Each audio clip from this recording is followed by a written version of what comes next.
नमस्कार, आपण पाहत आहात पुणे लाईव्ह न्यूज. पाहुयात दिवसभरातील ठळक घडामोडी. खरपुडी बुद्रुक मांडवळा तालुका खेड या ठिकाणी आश्रमात पतीला मारहाण आणि पत्नीचे अपहरण केल्याप्रकरणी 3 जणांना खेड पोलिसांनी अटक केली असून दिनांक 7 ऑगस्टपर्यंत 3 दिवसांची पोलीस कोठडी दिली आहे. सुशीला राजाराम काशीद वय वर्षे 50, अक्षय उर्फ गणेश राजाराम काशीद वय वर्षे 30, दोघेही राहणार खरपुडी बुद्रुक तालुका खेड. योगीराज सुरेश करवंदे वय वर्षे 25, राहणार पाबळ रोड राजगुरुनगर अशी आरोपींची नावे आहेत. खरपुडी येथील प्राजक्ता राजाराम काशीद हे खरपुडी गावातील मांडवळा येथील आश्रमात दत्त मंदिरात पाया पडण्यासाठी जात असे. आश्रम चालक विश्वनाथ गोसावी यांची मैत्री होऊन मैत्रीचे रूपांतर प्रेमात झाले. 5 ऑगस्ट 2024 रोजी आळंदी येथे वैदिक पद्धतीने आंतरजातीय विवाह केला होता. काही महिने आश्रम सोडून ते बाहेर गावी राहत होते. मुलीच्या आई आणि भावाकडून आंतरजातीय विवाह केला म्हणून या लग्नाला विरोध होता. प्राजक्ताला आई वडील भाऊ सांगत होते की तू पुन्हा घरी ये, मात्र जाण्यास तिने नकार दिला होता. रविवार दिनांक 3 रोजी दुपारी मुलीच्या आई आणि भावासह माहेरच्या इतर लोकांनी आश्रमातील घरी येऊन प्राजक्ताला जबरदस्ती घेऊन गेले. पती विश्वनाथ गोसावी याला मुलीचे भाऊ आणि बरोबर आलेल्या इतरांनी मारहाण केली. खेड पोलिसांनी अपहरण केलेल्या मुलीचा आणि आरोपीचा शोध घेऊन आरोपींना अटक केली आहे. खेड तालुक्यातील खरपुडी गावात आंतरजातीय विवाह केल्याप्रकरणी दाम्पत्यावर हल्ला झाल्याची आणि पत्नीचे अपहरण झाल्याची धक्कादायक घटना समोर आली. रविवारी सायंकाळी प्राजक्ताचे कुटुंबीय आणि इतर काही लोकांनी गावात येऊन पती विश्वनाथला जबर मारहाण केली आणि प्राजक्ताचे अपहरण केले होते. या घटनेनंतर खेड पोलीस ठाण्यात प्राजक्ताचा भाऊ, आई आणि इतर मिळून एकूण 15 जणांच्या विरोधात अपहरण आणि गंभीर मारहाणीचा गुन्हा दाखल करण्यात आला होता. या प्रकरणात एक मोठे वळण आले आहे. अपहरण झालेली पत्नी प्राजक्ता गोसावी ही स्वतः तिच्या माहेरच्या कुटुंबियांसोबत खेड पोलीस स्टेशनला हजर झाली. या प्रकरणी पोलीस अधिकाऱ्यांनी दिलेल्या माहितीनुसार प्राजक्ताने पोलिसांना दिलेल्या निवेदनात म्हटले आहे की माझे अपहरण झाल्यानंतर कुटुंबियांनी मला समजावले. आता आमच्यातील कटुता संपली असून ते माझ्या पतीला स्वीकारतील. या विधानामुळे दोन्ही कुटुंबांमध्ये समेट होण्याची शक्यता व्यक्त केली जाते. प्राजक्ताने स्वतः हजर होऊन समेटची भूमिका घेतली असली तरी पोलिसांनी कायद्यानुसार पुढील कार्यवाही करण्याचा निर्णय घेतलाय. अटक करण्यात आलेल्या सुशीला राजाराम काशीद वय वर्षे 50, अक्षय उर्फ गणेश राजाराम काशीद वय वर्षे 30 व योगीराज सुरेश करवंदे वय वर्षे 25 यांना खेड न्यायालयाने 3 दिवस म्हणजेच 7 ऑगस्टपर्यंत पोलीस कोठडीत ठेवण्याचे आदेश दिले आहेत. खेड तालुक्यातील खरपुडी येथील चर्चित अपहरण प्रकरणानं आणखी नवीन वळण घेतलंय. या प्रकरणातील आरोपी आई आणि भाऊ आरोपींना न्यायालयानं 2 दिवसांची न्यायालयीन कोठडी सुनावली आहे. या प्रकरणाबाबत मुलीचे वडील राजाराम काशीद यांनी विश्वनाथ गोसावीवर गंभीर आरोप केलेत. राजाराम काशीद यांनी आपल्या कुटुंबावरील सर्व आरोप फेटाळून लावत गोसावी यांच्यावर फसवणुकीचा आणि कायद्याचा भंग केल्याचा आरोप केलाय. राजाराम काशीद यांनी सांगितलं की विश्वनाथ गोसावी हा कोणताही महाराज नसून खरपुडी येथील मठाच्या नावाखाली अनेक गैरप्रकार चालवतो.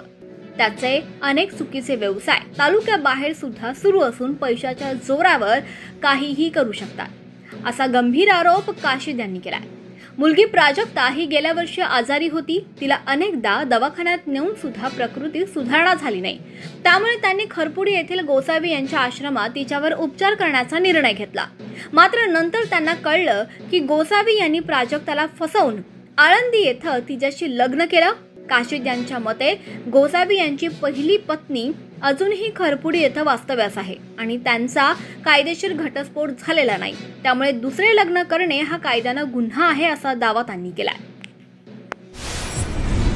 गुन्हेगारी प्रवृत्तींना आळा घालण्यासाठी पिंपरी चिंचवड पोलिसांनी जुलै महिन्यात 33 सराईत गुन्हेगारांना पुणे जिल्ह्यातून तडीपार केले. यात 28 पुरुष आणि 5 महिलांचा समावेश आहे. याशिवाय 2 गुन्हेगारांना स्थानबद्ध करण्यात आले. खेड तालुक्यातील तडीपार करण्यात आलेल्या गुन्हेगारांमध्ये महिलांची संख्या मोठी आहे. 33 तडीपार गुन्हेगारांपैकी खेड तालुक्यातील 8 गुन्हेगार आणि तडीपारीचा कालावधी पुढील प्रमाणे आहेत. विशाल कुंभार वय वर्षे 22, राहणार चाकण 2 वर्षे, मुनीर शेख वय वर्षे 23, राहणार महाळुंगे तालुका खेड 2 वर्षे, सौरभ कुटे वय वर्षे 25, राहणार भोसे 2 वर्षे, सुनीता राजपूत वय वर्षे 38, राहणार वासुली 1 वर्ष, ऐश्वर्या राठोड वय वर्षे 25, राहणार शेल पिंपळगाव 1 वर्ष, अश्विनी राजपूत वय वर्षे 28, राहणार गोडवडी 1 वर्ष, अरुणा राठोड वय वर्षे 45, राहणार वासुली 1 वर्ष, दुर्गा कुंभार वय वर्षे 50, राहणार चाकण 2 वर्षे अशी तडीपार करण्यात आलेल्यांची नावे आहेत. रस्त्याने जात असताना बुलेट मोटरसायकलवरून आलेल्या तिघांनी रस्त्यात दुचाकी आडवी लावून एकाच दगडांनी जबर मारहाण केली। याबाबत पोलिसांत तक्रार केल्यास जीवे मारण्याची धमकी दिली। सदरची घटना रात्री 8:15च्या सुमारास मौजे गोसासी गावाच्या हद्दीत गोसासी ते वाकळवाडी रस्त्यावर घडली। यामध्ये एक जण गंभीर जखमी झाला आहे। प्रदीप दिलीप पवळे वय वर्ष 22 राहणार वाकळवाडी तालुका खेड असे मारहाणीत जखमी झालेल्या तरुणाचे नाव आहे। त्यांनी याबाबत खेड पोलिसांत तक्रार दिली असून रोहन पांडुरंग कोरडे, मोहन दत्तात्रय सुके आणि गौरव चंद्रकांत भंडलकर सर्वजण राहणार वाकळवाडी तालुका खेड जिल्हा पुणे यांच्यावर गुन्हा दाखल करण्यात आला आहे। पिंपरी चिंचवड पोलीस आयुक्तालयातील गुन्हे शाखा युनिट 3च्या पथकाने एका सराईत आरोपीस अटक केली। त्याच्याकडून या भागातील घरफोडीचे एकूण 5 गुन्हे उघडकीस आले असून 9,98,000 किमतीचा मुद्देमाल हस्तगत करण्यात आला आहे। महावीर जोहरसिंग कुमावत वय वर्ष 38 राहणार मेरा रोड मुंबई ईस्ट असे अटक करण्यात आलेल्या आरोपीचे नाव आहे। कुमावत याने आपल्या साथीदारांच्या मदतीने वेगवेगळ्या ठिकाणाहून केवळ अत्यंत महागड्या सिगारेटची मोठ्या प्रमाणावर चोरी केल्याचे तपासात निष्पन्न झाले आहे। मुंबई परिसरात अनेक ठिकाणी तसेच चाकण, दिघी आणि हिंजवडी भागात त्याच्यावर याबाबतचे गुन्हे दाखल आहेत।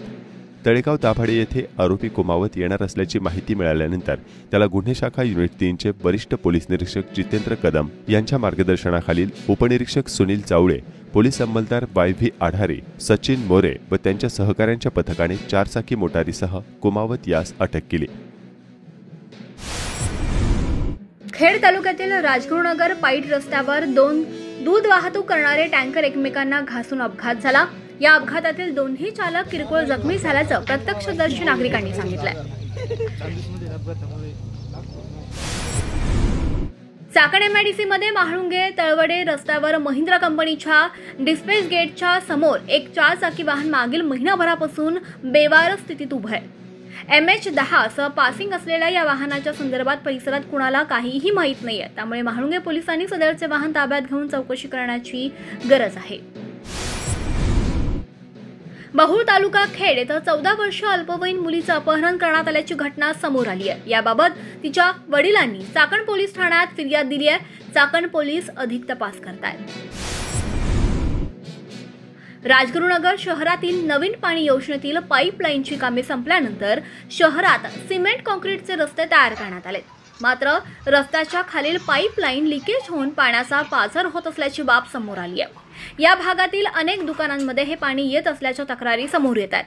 पालिका प्रशासन मात्र याकडे लक्ष देत नसल्याची कैफियत नागरिक मांडतायत। पुणे नाशिक महामार्गावर काही टँकर चालक पाण्याचा बॉल चालू ठेवून रस्त्यावर पाणी सोडून देत आहेत। यामुळे दुचाकी स्वार घसरून अपघात होण्याच्या घटना घडतात। रस्त्यावर पाणी सोडणारे असे टँकर पोलिसांनी कारवाईच्या कात्रीत घेण्याची आता मागणी होतीये। चाकण वाहतूक विभागाच्या वरिष्ठ पोलीस निरीक्षकपदी प्रमोद वाघ यांची नियुक्ती झाली आहे। वाघ यांची नुकतीच चाकण पोलीस ठाण्यातून बदली झाली होती। चाकणमधील वाहतूक कोंडी आणि रस्त्यांची रखडलेली कामं हा विषय पेटलेला असताना वाघ यांच्याकडे चाकण वाहतूक विभागाची जबाबदारी देण्यात आली आहे। पुणे नाशिक महामार्गावर दुभाजकावर बसवलेले सेफ्टी लाईट बॅरियर तुटले आहेत। त्यामुळे रात्रीच्या वेळी समोरून येणाऱ्या वाहनांच्या दिव्यांचा प्रकाश थेट चालकांच्या डोळ्यावर पडत आहे। परिणामी वाहनांच्या अपघाताचा धोका निर्माण झाला आहे। प्रशासनाने तात्काळ महामार्गावरील दुभाजक आणि बॅरियरची दुरुस्ती करावी अशी मागणी नागरिकांनी केली आहे। पुणे नाशिक महामार्गावर दिवसभर प्रचंड वाहतूक कोंडी असते। रात्री कुठेतरी महामार्ग मोकळा असतो, पण यावेळीही दुभाजकाची उंची कमी असल्यामुळे पादचारी सहज रस्ता ओलांडतात। त्यामुळे अनेक अपघात होत आहेत। पूर्वी रस्त्याच्या मधोमध लाईट बॅरियर बसवलेले होते, पण तेही आता तुटलेले आहेत। त्यामुळे समोरून येणाऱ्या वाहनांच्या दिव्यांचा प्रकाश डोळ्यावर पडत असल्याच्या वाहन चालकांच्या तक्रारी आहेत। सार्वजनिक बांधकाम विभागाकडून 10 कोटी रुपये खर्च केलेला आळंदी मरकळ रस्त्यावर एकाच वर्षात मोठमोठे खड्डे पडले होते। याबाबत पुणे लाईव्ह न्यूजवर बातमी प्रसारित झाली होती। त्यानंतर जाग आलेल्या सार्वजनिक बांधकाम विभागाने PCS चौक धानोरे ते मरकळपर्यंत डांबराने खड्डे भरायला सुरुवात केल्याचे माहिती अधिकार कार्यकर्ते बाळासाहेब चौधरी यांनी कळवले आहे। राजगुरुनगर जिल्हा व अतिरिक्त सत्र आणि तालुका न्यायालयाच्या उत्तरेकडील बाजूच्या रस्त्यावर मोठ्या प्रमाणावर दुचाकी गाड्या पार्किंग होत आहेत। न्यायालयाच्या उत्तर बाजूस देखील फाटक करण्यात यावे, जेणेकरून नागरिकांना न्यायालयात जाण्यास सुलभता येईल। तसेच न्यायालयाच्या आवारात दुचाकी व 4 चाकी पार्किंग व्यवस्था व्हावी अशी मागणी नागरिक करत आहेत। तसेच राजगुरुनगर नगरपरिषद मार्फत ट्रॅफिक वॉर्डन येथील या भागात कायमस्वरूपी नेमण्यात यावेत अशी मागणी होत आहे. 12 ज्योतिर्लिंगांपैकी 6वे ज्योतिर्लिंग असलेल्या श्री क्षेत्र भीमाशंकर येथे दुसऱ्या श्रावणी सोमवारी 4 ऑगस्ट 2025 रोजी सुमारे 2 लाख भाविकांनी जंगलवस्ती भीमाशंकर महाराज की जय अशा घोषणा देत पवित्र शिवलिंगाचे दर्शन घेतले. खेड तालुक्यातील वाकी खुर्द व बुद्रुक आणि काळूस या 3 गावाच्या हद्दीवर असलेला भामा नदीवरील बंधारा कमकुवत झालाय. त्यामुळे सर्व प्रकारच्या वाहनांची वाहतूक करण्यास येथे सक्त मनाई कार्यकारी अभियंता चासकमान पाटबंधारे प्रकल्प पुणे यांनी केली आहे. याबाबतची सूचना बंधाऱ्यावर लावली आहे. यामुळे हा जीर्ण पूल कम बंधारा पुन्हा नव्याने कधी होणार असा प्रश्न निर्माण झालाय. किमान याच बंधाऱ्याची देखभाल दुरुस्ती करण्याची गरज आहे, कारण चाकण शहरात येण्यासाठी जवळचा हाच मार्ग असून चाकण पठारवाडी मार्गे देखील जुना रस्ता आहे तो महसूल विभागाने खुला करून द्यावा अशी मागणी स्थानिक गावकरी करत आहेत. खेड तालुक्यातील पश्चिम पट्ट्यातील आशा सेविका यांची मोफत डोळे तपासणी ग्रामीण रुग्णालय चाकण येथे मंगळवारी 5 ऑगस्ट 2025 रोजी करण्यात आली.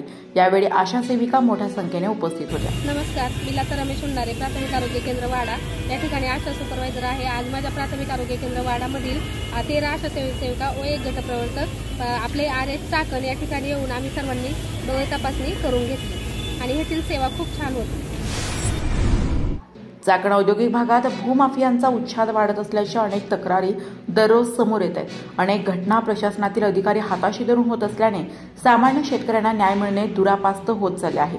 चाकण जवळील रोहकल तालुका खेड येथे काही मंडळींनी शेतजमिनीत 35 गुंठ्यांवर अतिक्रमण करून बेकायदेशीरपणे त्या जमिनीचे तुकडे पडून त्याची विक्री केली असल्याचे येथील शेतकऱ्यांनी सांगितले. मोजणी विभाग, स्थानिक स्वराज्य संस्था, स्थानिक पोलिसांपासून PMRDA यांच्याकडे तक्रारी करूनही कुणीही दखल घेत नाही. यातील तक्रारदार यांनी पुणे लाईव्ह सोबत बोलताना अनेक धक्कादायक बाबी उघडकीस आणल्या आहेत. नाव दिलीप रामचंद्र जोशी, मुक्काम रोहकल, तालुका खेड, जिल्हा पुणे. इथं गट नंबर 94 मध्ये माझी वडिलोपार्जित जमीन आहे आणि गेले जवळजवळ 40 वर्ष ती जमीन आम्ही कसतोय. तिथं शेती करतोय. परंतु 2023 साली आमच्या चुलत्यांनी जमीन विकली आणि सदर जमीन श्री इनामदारांनी घेतलेली आहे आणि तिथे अनधिकृतपणे प्लॉटिंग करून आमच्या 94 गटावर 35 गुंठ्यावर त्यांनी अतिक्रमण केलेले आहे. म्हणजे प्रत्यक्षात घेतली शेजारची जागा आणि अतिक्रमण तुमच्या जागेवर 94 केले. किती अतिक्रमण केलं? 35 गुंठ्यावर अतिक्रमण केलेले आहे. बरं, मग तुम्ही त्यांना विरोध केला होता? आम्ही त्यांना सुरुवातीला विरोध केला. बरं, परंतु ते कुठल्याही प्रकारे जुमानत नाही. सगळे पूर्ण दहशत वापरून त्यांनी आमचे सगळे प्रयत्न हाणून पाडलेले आहेत.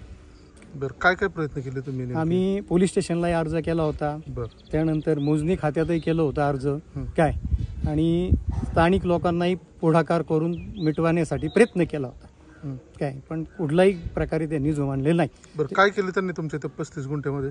35 गुंठ्यावर तारेचं कंपाऊंड टाकले बळजोबरीने काय, आणि खोदकाम करून घरं बांधण्याचं काम चाललेलं आहे. म्हणजे त्यांनी ते प्लॉटिंग करून घरं बांधण्याचं काम चाललेलं आहे. ते विकलेत का प्लॉट त्यांनी? ते प्लॉट संपूर्ण विकलेले आहेत. टोटल 19 एकर क्षेत्र त्यांनी इथं प्लॉटिंग करून 19 एकर विकलं त्यांनी, ते घेतलं होतं. हो, पण जे तुमच्या 35 गुंठ्यावरती अतिक्रमण केलं ते सुद्धा प्लॉटिंग ते पण काही प्लॉटिंग विकलेलं आहे. त्यांनी संपूर्ण प्लॉटिंग करून विकलेले आहे. नमस्कार, माझं नाव मयूर दिलीप जोशी. मी आत्ता माझ्या वडिलांनी जी माहिती दिली त्यात मी अजून हे सांगतो की त्यांनी जे अतिक्रमण केलेलं आहे त्यासाठी आपण सरकारी मोजणी सुद्धा केली होती. सरकारी मोजणी पूर्ण आपल्याकडे कप्रत आहे, त्याच्यामध्ये सुद्धा अतिक्रमण दाखवलेले आहे. त्यांनी सुद्धा जी सरकारी मोजणी केली त्याच्यात सुद्धा अतिक्रमण दाखवलेलं आहे. तरी ते कुठल्याही प्रकारे जुमानत नाही. आम्ही त्यासाठी पोलीस चौकीलाही अर्ज केले होते, तर तिथेही आमची दखल घेतली गेली नाही. आम्ही ग्रामपंचायतमध्ये सुद्धा अर्ज केले होते. आम्ही PMRDमध्ये सुद्धा अर्ज केलेले आहेत, तिथे आमची कुठल्याही प्रकारे दखल केली नाही. ते स्वतःच्या तोंडाने उलट म्हणतात की आम्ही सगळं मॅनेज केलेलं आहे. आम्ही PMRD मॅनेज केलेली आहे, आम्ही चाकण चौकी मॅनेज केलेली आहे, अशा प्रकारे ते आम्हाला हे करतात. आणि प्रत्येक वेळेस कुठल्याही ना कुठल्या बाबतीत आम्हाला दमदाटी करणे. आम्ही घरी 1-2-3 असतो, आमच्या बाकीच्या सगळ्या महिला असतात, त्यांच्या पुढे दमदाटी करणे, अशा प्रकारे इथे चालू आहेत. इथे दहशतीचं पूर्ण त्यांनी वातावरण केलेलं आहे. आणि ज्या प्रकारे त्यांनी इथे हे अनधिकृत प्लॉटिंग केलेलं आहे, तिथे प्रत्येक लोक इथे फसलेली आहेत प्लॉट घेऊन. त्यांना सुद्धा त्या गोष्टीचं हे जाणवलेलं आहे. आणि परवा दिवशी आम्ही मोजणी सुद्धा आणली होती सरकारी, त्या मोजणीला सुद्धा त्यांनी विरोध केला. जर का त्यांची खरी बाजू जर का असती तर त्यांनी मोजणी पण आम्हाला करून दिली असते. आम्ही 3-3 वेळा मोजण्या करतोय. आणि त्यांची ही दमदाटीची भाषा आहे की तुमचे काय क्षेत्र असेल तर तुम्ही कोर्टातनं जाऊन काढा, ही त्यांची दमदाटीची आम्हाला भाषा आहे. प्रत्येक गोष्टीत आम्हाला ते नमवण्यासाठी माणसे आणणे हे करणे अशा प्रकारचे आम्हाला दमदाटी करतात इथे येऊन. ते आर्थिक बाजू त्यांची खूप भक्कम आहे, त्यामुळे ते सगळ्या बाबतीत करतात. आणि आम्ही इथले शेतकरी आहोत, आमचं सगळं शेतीवर इथं चालू आहे, त्यामुळे आम्हाला सगळं शेतीसाठीच करावं लागतं. आणि आमची 35 गुंठे जागा ही अतिक्रमण करून घेतलेलीच आहे.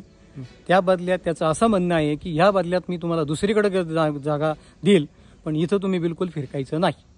बरं, इथं जे प्लॉटिंग केलेलं आहे त्या प्लॉटिंगचं पाणी कुठं काढलंय त्यांनी? ते सदर प्लॉटिंगचं पाणी संपूर्ण नदीत काढलेलं आहे, सगळं ड्रेनेज लाईन करून, आणि आपल्या हद्दीतून नदीत गेलेली भामा नदीमध्ये सोडलेला आहे. ज्याला ह्या परिसरातली गावं आणि चाकणचं पाणी पुरवठा होतो त्या भामा नदीत त्यांनी सर्व त्यांच्याकडे लेटर गेलेले, पण त्यांची कोणीच ऍक्शन घेत नाही.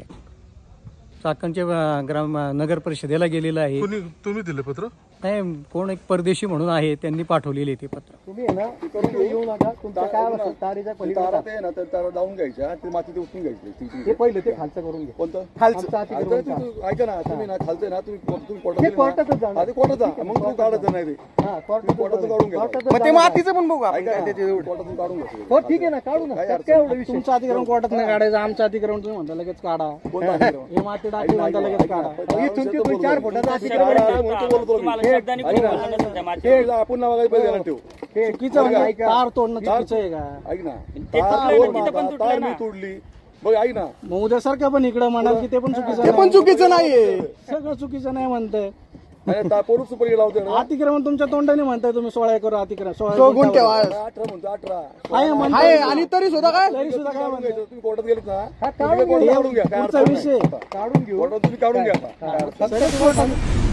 काळूस वाकी बुद्रुक शिवरस्ता ग्रामीण मार्ग 97 खोदून अडवण्यात आलाय. महसूल विभाग छत्रपती शिवाजी महाराज अभियान अंतर्गत एकीकडे रस्ते खुले करत असताना काही भागात मात्र 2 गावच्या शिवेचा रस्ता बंद करण्यात आल्याचा प्रकार समोर आलाय. याबाबत काळूस ग्रामपंचायतने तहसीलदार खेड यांना पत्र देऊन रस्ता पूर्ववत करण्याची मागणी केली आहे, मात्र त्यावर काहीही कार्यवाही झाली नसल्याचे स्थानिक नागरिक सांगत आहेत. वाकी टिमगिरवाडी रस्ता अडवलेला आहे, तरी सर्व ग्रामस्थांना विनंती की तो रस्ता खुला करून देण्यात यावा. तो रस्ता एकतर चाकण ते काळूस हा अंतर्गत रस्ता असल्यामुळं येणाऱ्या जाणाऱ्यांची गैरसोय होती. आत्ता ती गैरसोय न होण्यासाठी तो रस्ता खुला करून देण्यात यावा. प्रशासन दुर्लक्ष करत असल्याने अखेर देहू फाटा ते येलवाडी ते देहूगाव भागातील रस्त्याचे काम स्थानिकांनीच पुढाकार घेऊन सुरू केले आहे. स्थानिक नागरिकांनी याबाबतचे व्हिडिओ पाठवले आहेत.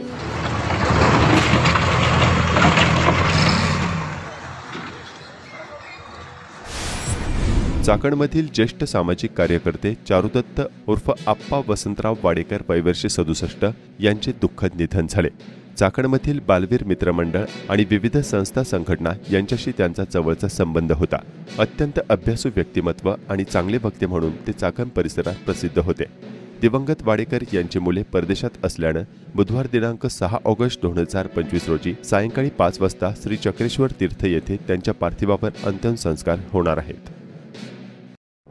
नमस्कार, आपण पाहत आहात पुणे लाईव्ह न्यूज.